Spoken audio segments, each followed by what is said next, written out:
Hello and welcome to today's webinar for dental clinics. This is about the dental marketing metrics that matter most to you as a clinic. I'm excited to be sharing this information. Let me just swap out my slides here so they can be big, I can be small. All right, let's dive in. So today I'm going to be covering a lot of information. At first, we'll start with a broad view, and then we'll start to zoom in on some specific metrics. And then we'll zoom out again so we don't lose sight of the big picture. And then I'll offer some help as well. So, the things that we'll be covering today are marketing success starts with a plan, why marketing measurement matters and how it works. Number three, marketing metrics to track and report on. And these will include everything from practice metrics that are affected by marketing or integrated with marketing, organic SEO metrics, paid ads metrics, website metrics, social media metrics, email marketing metrics. And as I said, we'll zoom back out. But these are the main types of marketing that most practices do. And there's other types that we could cover, like direct mail metrics and that kind of thing. But let's focus on these ones because these are the ones that are the most used by most dental practices. And these are the ones that are most measurable as well. And of course, as we do with every webinar we present, we offer a resource to you if you stay till the end. And this is a fantastic resource. It's an ebook that's chock full of value. It's the 7 steps to dental marketing success. And in this, you'll get a really good idea of how to approach dental marketing in a strategic way and the 7 steps that you need in order to do that well. As always, I like to explain who I am so that you know that I have some credibility when sharing this information. I'm a co-author of an Amazon best-selling marketing book about content marketing for local search, creating content that Google loves and prospects devour. I'm also honored to be a weekly contributor on the Marketing Guides for Small Business podcast. And I bring over 20 years of marketing experience. I'm constantly staying on the forefront of marketing with my professional development and my certifications. And of particular note, I'm also a certified master duct tape marketing consultant. And this is a proven marketing system that works really well for dental practices. But most importantly, I have a track record of producing very high return on marketing investment for my dental clients. So I hope that helps you know that you're in great hands today when it comes to this topic of measuring your marketing. So let's jump in. If you've heard any of my other webinars, you know that we are a strategy first marketing agency. So everything we think for your dental practice needs to start with a plan. You need a plan. And why do you need a plan? Here's a great quote from Benjamin Franklin. If you fail to plan, you are planning to fail. Nobody has said it more succinctly as that. That is a great quote. And Yogi Berra offered this great quote. If you don't know where you are going, you'll end up someplace else. Another very profound quote related to your dental practice. And another one by Dale Carnegie. The man who starts out going nowhere, and that can be a woman as well, of course. The man who starts out going nowhere generally gets there. And that is not what you want for your dental practice. And that is not what I want for your practice as well. So your marketing must start with strategy first. And it's in your strategy where you define the marketing metrics that matter most.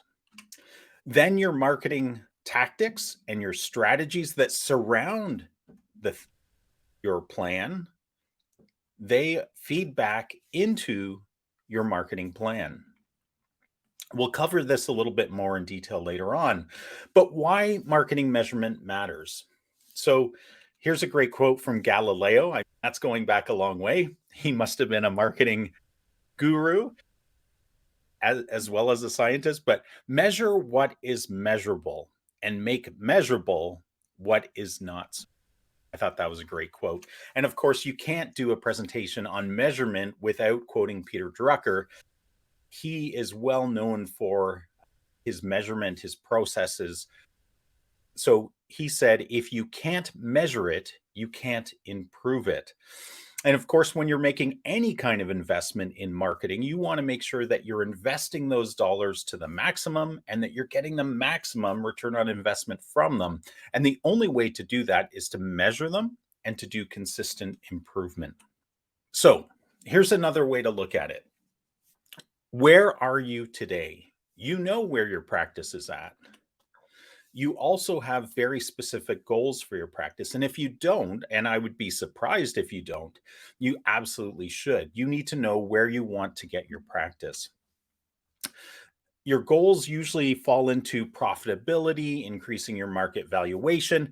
And then when we start to come back to where you are today, to some leading factors or leading metrics, there's collections, there's production, there's overhead. You probably have goals related to those.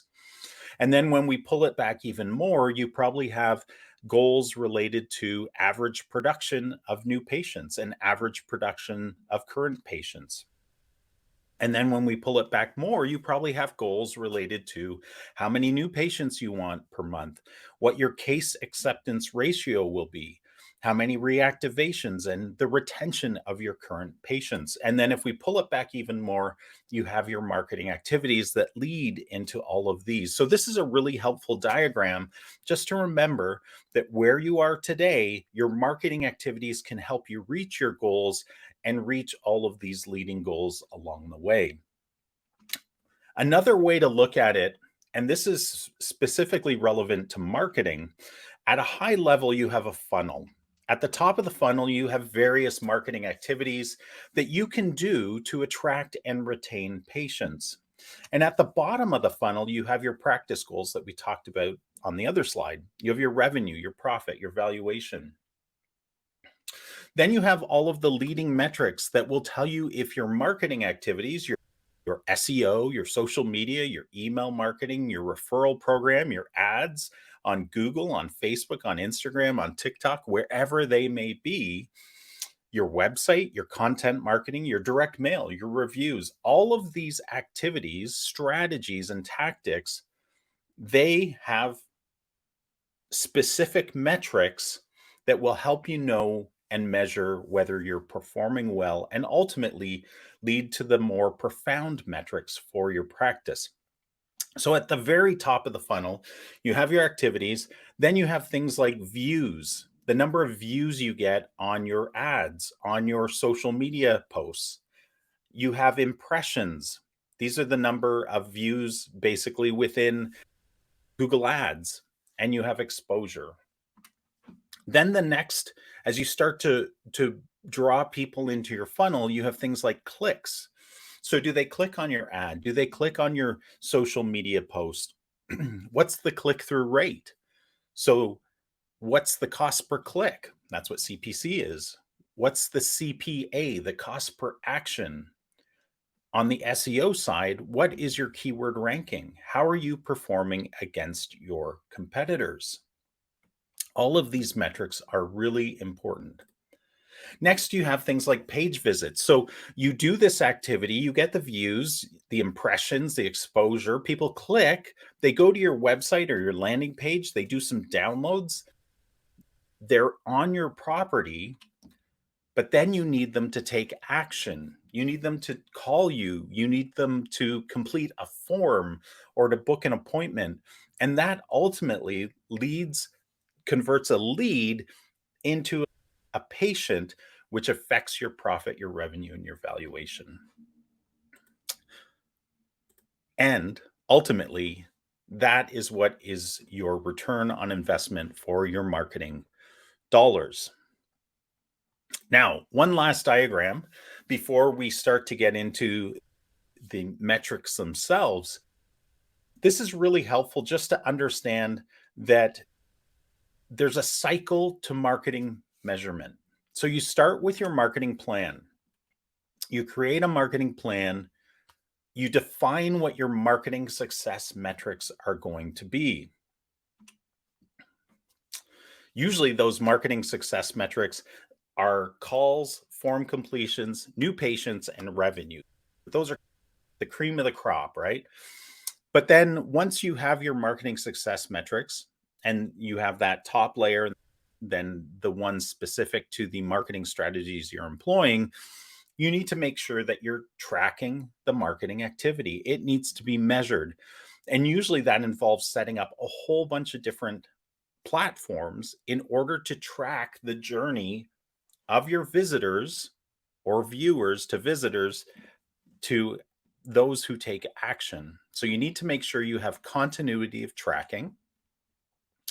You need to be able to measure what happens over time, and you need to be able to draw out insights. And those insights will provide you with in the ability to tweak, to adapt, and to make informed business decisions for your marketing activities. But more importantly, they will feed back into your marketing plan so that you can continue to improve and get better overall, but also in the specific strategies and tactics you're employing. So let's look at some of the marketing metrics to track and report on. We'll start from a high level and we'll start to drill down. So production, revenue. This, of course, is one of the key metrics that you're tracking in your practice anyways. The key here with relation to your marketing is that you want to be able to attach your revenue and all of the leading factors that go into that from your marketing. So it's really important that you find a partner, if you don't have the internal resources, that can make that connection, that they can say, okay, here's the activities we did this month. You as the practice provide the number of new patients, the number of revenue, and that partner is able to then provide you with a direct connection between the activities and the attribution of those activities and the resulting new patients and revenue. Another really key metric for your practice is your marketing return on investment. So really, this is a pretty simple calculation. You want to take your revenue plus the value of your new patients, because you've probably set up, and if you haven't, you should, an average value for a new patient, a lifetime value, as well as an annual value. And you divide that by the cost of your marketing investment. Super easy calculation, but this will provide you with a really quick way of tracking your ROI month to month and year to year for your marketing investment. When you start to drill down, another key metric is, what does it cost for you to acquire a lead? A lead that will ultimately, hopefully, turn into a patient. And so this is also, sorry, it says return on investment. This is just cost per lead. You need to take your cost of marketing investment, you divide it by the number of form completions and form calls, and that equals your cost per lead. There are other types of leads that may come into your clinic, but this will give you a very easy way to track it. And there's some fantastic tools out there like CallRail and some others that will help you do that. Of course, another huge metric for you is the number of new patients. There's always attrition in a dental practice, so you need to be constantly filling in the leaky bucket. Of course, you want to plug up the leaks as much as possible. You want to retain as many patients as possible, but you need to continuously be growing and filling your bucket with more new patients. And so tracking that month over month, year over year, is a really key metric of the health of your practice. Then you need to also track the value of a new patient. You should be able to track that now. You should be able to understand, as I said earlier, the lifetime value of the patient, as well as the annualized value of a new patient. And this is really powerful when you start to, it gives you the power to be able to slice and dice and really understand what is the value of a lead then, and how much are we as a practice willing to pay in order to acquire that patient. And then back track that a little bit. What are we willing to pay in order to acquire a lead? And of course, that leads really nicely into patient acquisition cost. You should be able to define the cost that you have to pay in order to acquire a new patient. And of course, your marketing expenses are going to be involved in that. Phone calls. As mentioned, this is one of the key conversions that you can track quite easily nowadays in order to know where these phone calls are coming from.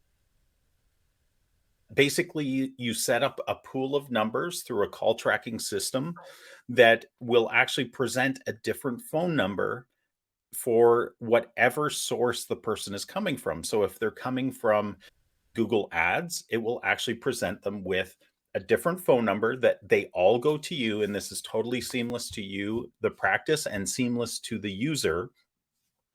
And it will actually be able to attribute that specific phone call with the source, which was Google Ads or organic SEO or social media. And you can set up tracking numbers for everything. You could have a tracking number for your digital signage outside of your practice or for your direct mail campaigns. And this is a very important way to be able to attribute the success of those programs, but then also to be able to attribute the measurement of those phone calls and their source. And on the other side of that coin, you also have form completions and appointments and that are booked online. And again, there's tools out there that allow you to easily track this. Again, CallRail is one of our favorites because it allows us to combine both calls and form completions so that we're able to see, okay, source attribution. How are we able to attribute the source of those form completions, appointments booked? Did they come from SEO? Did they come from ads? Did they come from social or some other area? Now let's drill down into some SEO organic marketing metrics. So keyword ranking is a really important SEO metric. You need to understand, and this is a very competitive metric because you need to understand, are you growing your SEO keyword rankings over time? Are they diminishing? Are Google updates affecting them? Are competitors affecting them? Because you're essentially competing with the practices in your area for every ranking position, this is something that you continuously need to invest in, and it's a long-term project. This is essentially like keeping your actual physical practice looking great, being a great place for people to come in, a safe place, a welcoming place.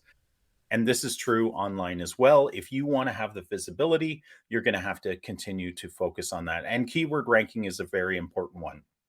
So as you can see in this report, we just pulled this for a dentist in Chicago. It's not a client, it was just a competitive report. But you're able to see that their keywords have diminished slightly, their traffic has diminished slightly, their traffic cost has gone down a bit. Branded traffic just means, and branded traffic is when your specific name is in a keyword that people are searching for. You should always rank number one for those types of keywords. And the non-branded traffic is really where the gold is, because that's where people are searching for dental implants in your area or a dentist in your area, teeth cleaning, teeth whitening, all of that kind of stuff. And so you want to make sure that you're moving up those rankings. And so what we do on a continuous basis is we track how our clients are positioned. And you can see in this type of report, this is just a very high overview, but we look at the specifics and we track those month in and month out. Excuse me.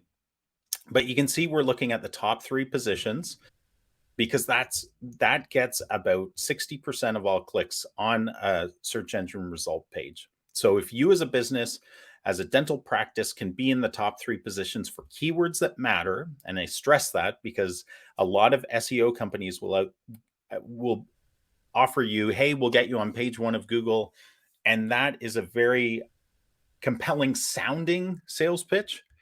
But anybody can be on page 1 of Google for keywords that are junk. that don't matter, that aren't going to actually drive any business to you. And so really it's about what keywords do we want to are most valuable to us as a dental practice in our area. And we want you to get in the top one position, of course, but also in the top three.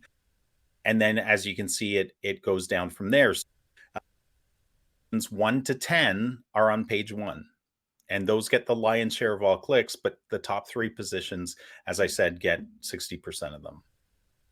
We look at this, we also look at this as a continuous plane that, okay, so maybe you're new at SEO as a practice.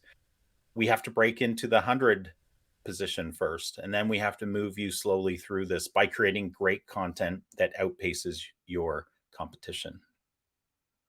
So hopefully I didn't get too far in the weeds there. The next is you want to look for organic SEO. You want to look at website users and sessions. So you want to understand through something like Google Analytics, excuse me, that's the most common tool, is to see how many users and how many sessions are coming from organic traffic. Excuse me. And you can always think about this as a funnel. Like you're getting people onto your page. You need to start to understand, okay, where did they come from? How long do they spend on the page? How many pages do they look at our website? And so that's where these metrics can be very handy because they help you understand and improve on things and also diagnose problems. So this specific one is organic website pages per session. So how many pages are the average users looking at every time they come to my website? Ultimately, you want this to grow.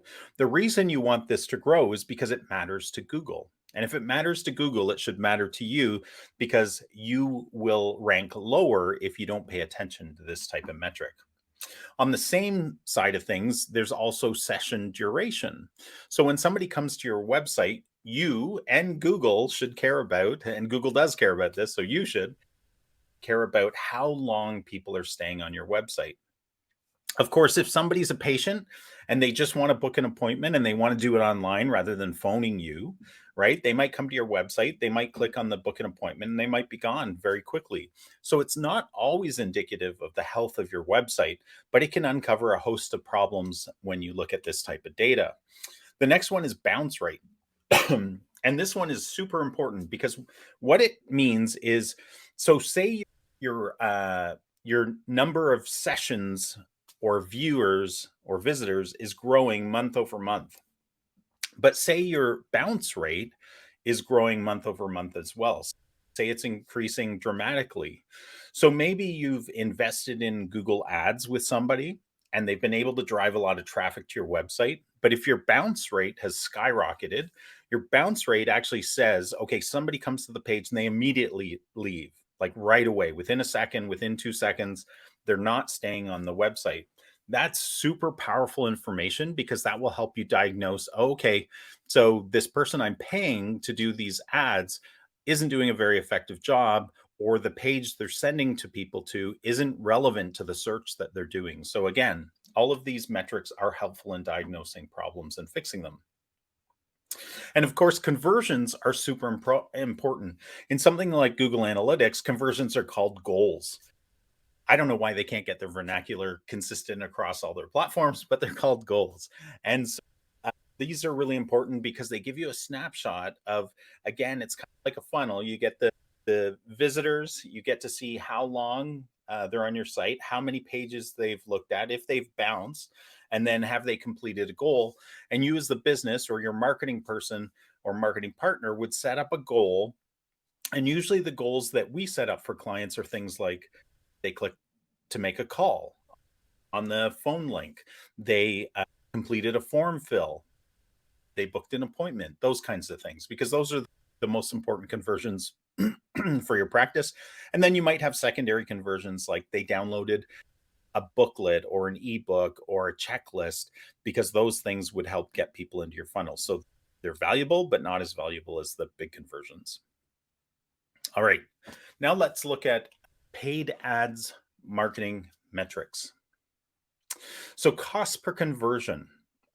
This is really important because ultimately you need to remember that And I'm going to use Google Ads for the most part, but this is pretty much true for any ad platform.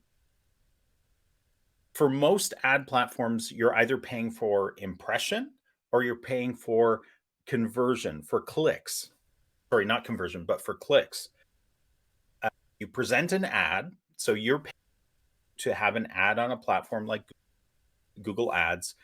Your ad is presented, which means you won the auction because it's basically an auction to see who will pay the most for the ad to be presented.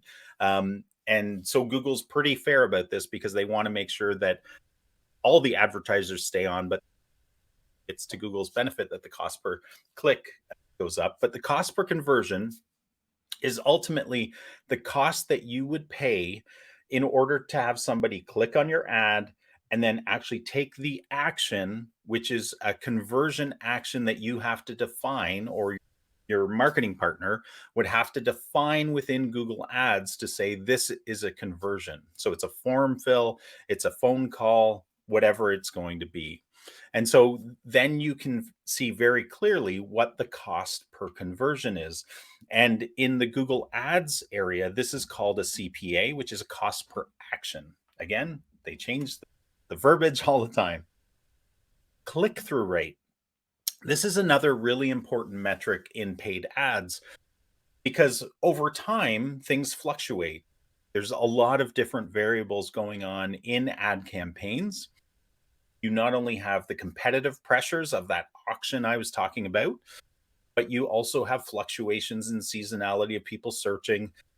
And so the pool for the number of clicks also changes. But what you want to continuously do is improve your click-through rate, your cost per conversion, your cost per click, the number of impressions you're getting for the money, all of those things. So click-through rate is really valuable because it also helps you diagnose whether there's an issue with the ads being presented. So if you win the opportunity to get an impression and people aren't clicking on it, which is your click-through rate, there's a problem with what's being presented in your ad, and you need to change something up in that ad, whether it's a graphic, whether it's the copy, whether it's the headline. Cost per click. So somebody clicks on your ad. Again, it's an auction. So you actually pay now for the ad because somebody has clicked on it. This is in the Google Ads side of things. In other platforms, sometimes you pay per impression or per 1,000 impressions. But this is really a really key metric as well, because this will help you contain your costs. And you can also define what the maximum cost per click or cost per action is that you want to pay for. Again, I already covered this under the other vernacular, but then you have other trailing or leading metrics such as clicks. So this is just the raw clicks. How many people have clicked on my ads over the past month? And how many impressions did we get from those ads? Some other really important metrics related to advertising, and again, this is a big thing from a Google Ads standpoint, is your quality score. And Google uses a bunch of different criteria to determine the quality of the quality score, your keyword, for your ad, and for your landing page. And so that's all lumped in there. But Google's making a determination that, hey, we presented this ad, somebody clicked on this ad, somebody went to the landing page, but they bounced or they stayed on that landing page. So all of these things Google's watching and trying to understand, did we send somebody to a good quality landing page, and have they found the information that they were searching for? Because the better Google can do this, the better it is for the searcher, which ultimately is the better for the advertiser as well. So it pays to pay attention to quality score.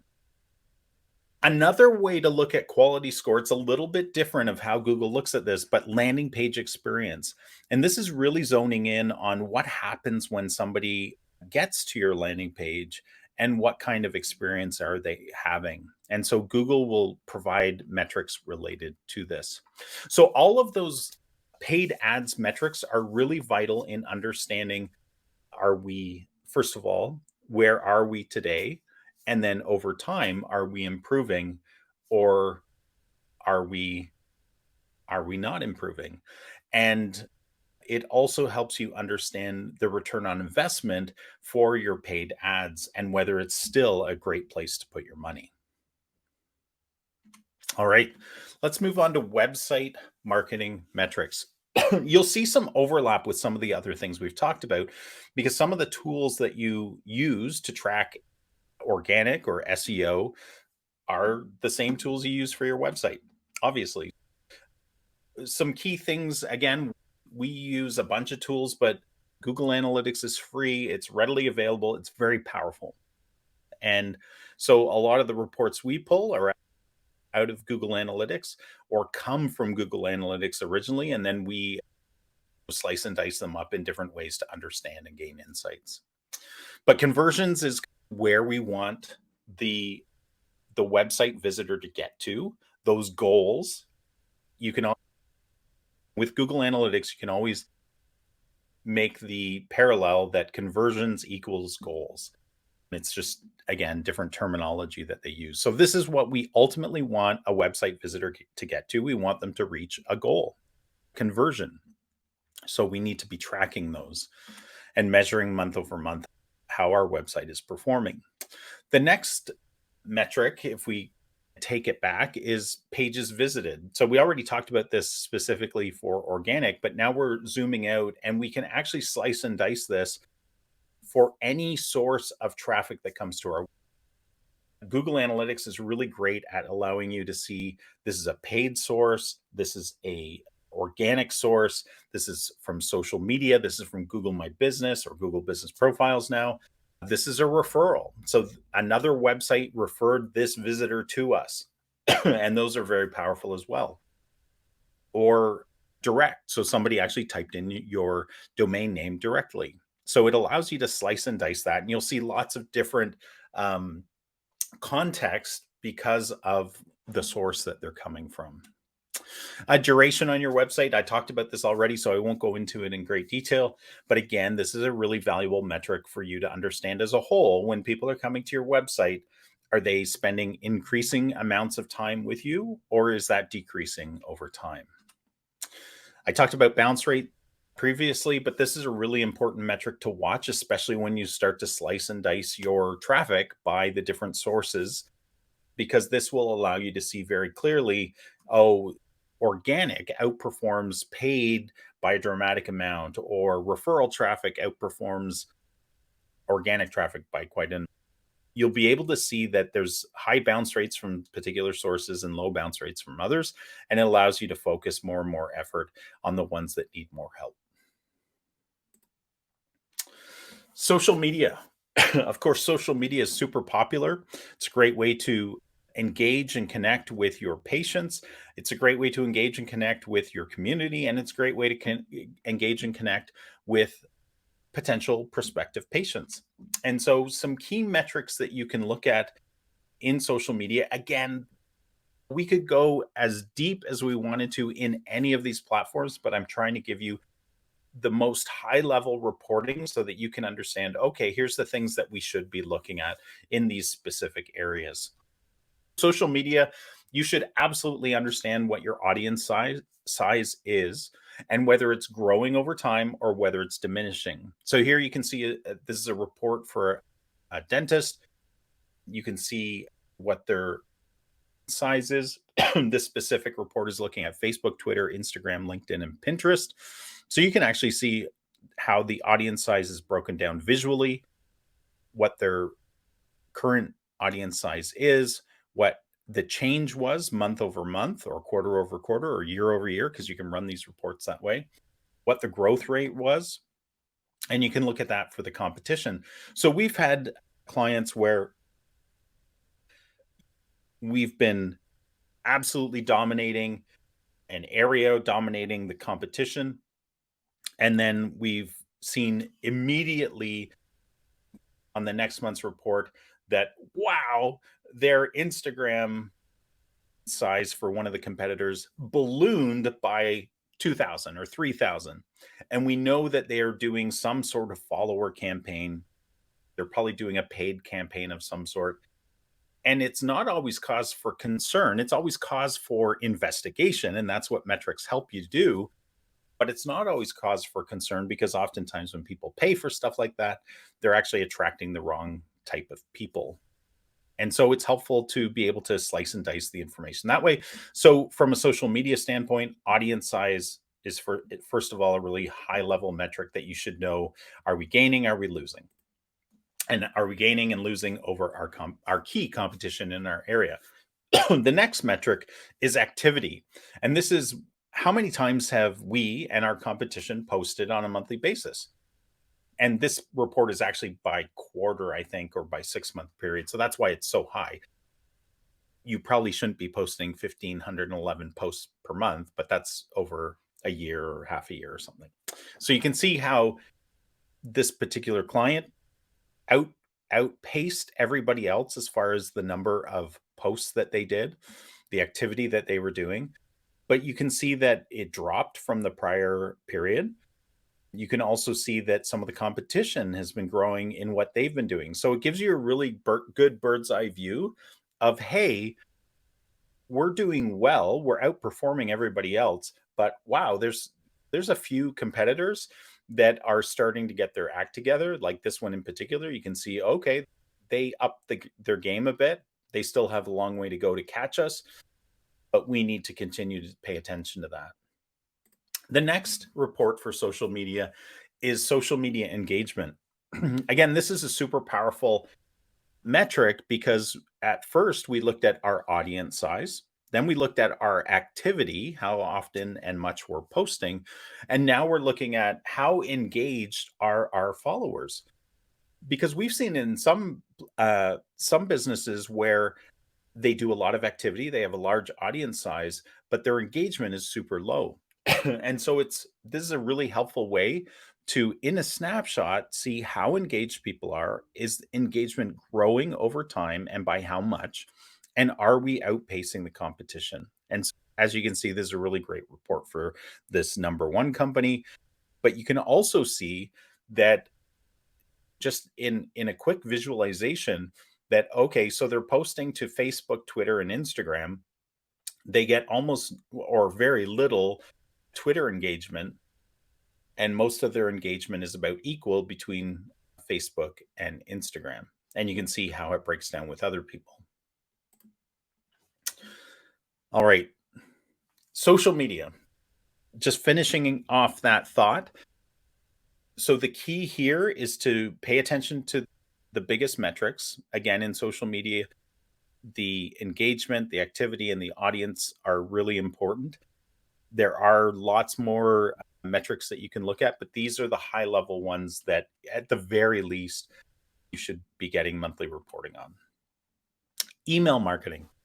Email marketing is one of the marketing tactics or strategies that has the absolute highest return on investment. I believe it's 4,200% return on investment. And that's higher than almost any other form of marketing. So it's really important not only that you should be doing email marketing to your patients, but also nurturing prospective patients through this. But you need to be paying attention to the right metrics. So let's look at some email marketing metrics you should care about as a practice. The number one metric is deliverability means the emails that you send from your bulk email system. And we're talking about bulk emailing here, not one-offs that you do from the practice. So these would be email newsletters, these would be reactivation campaigns, these would be event notices, the big ones that you do.